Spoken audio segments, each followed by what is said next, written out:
আসসালামু আলাইকুম বন্ধুরা, স্বাগতম স্থানীয় ভোরের বাজারে।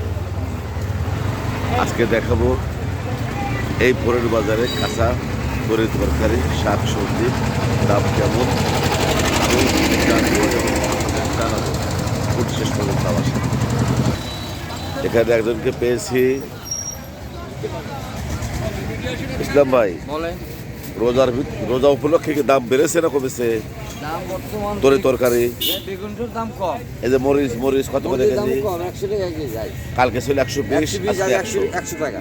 আচ্ছা, 20 টাকা কমেছে। আর লেবু লেবু সস্তা, 30 টাকা হালি আন 30 টাকা হালি। হ্যাঁ, আর আর 100 যে টাকা কেজি। পেঁয়াজ পেঁয়াজ দিলাম 35 টাকা কেজি। 35 টাকা, কালকে ছিল 40, আজ 35। হ্যাঁ। মানে 5 টাকা কমেছে। কমেছে। আর এই যে বেগুনি বেগুন 20 টাকা কেজি।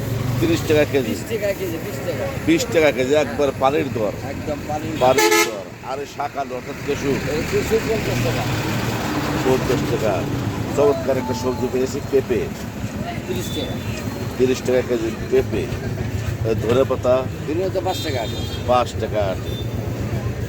দর্শক দেখতে পাচ্ছেন এই রসুন কত? রসুন 1 কেজি 80 টাকা। 80 টাকা। আজকের বাজারে ম্যাক্সিমাম তরকারির দাম কম। আমি আরেকটা দোকানদারের কাছে যাচ্ছি, জেনে নেব তার অবস্থা। নাজমুল হাসান, দাম দরকে কমছে? এই যে বেগুনি বেগুনের দাম 60 টাকা ছিল, এখন 40 টাকা যায়। 40 টাকা। আর এই যে কাঁচামরিচ কাঁচামরিচ ছিল 100 টাকা কেজি, 120 ছিল 100 টাকা কেজি, 20 টাকা কমছে। 20 টাকা কেজি। আরেকটা জিনিস হলো মানুষ চায় যেটা লেবু, যার তোলপাড় শুরু হয়েছে। লেবু লেবু 180 টাকা কেজি ছিল একটা, এখন 120 টাকা কেজি হয়ে গেছে। 120 টাকা কেজি হয়ে গেছে। 120 টাকা কেজি। বন্ধুরা দেখলেন, আজকে একদিনের ভিতরে কাঁচা তরকারির দাম অনেক কমে গেছে। এতক্ষণ পাশে থাকার জন্য সবাইকে ধন্যবাদ।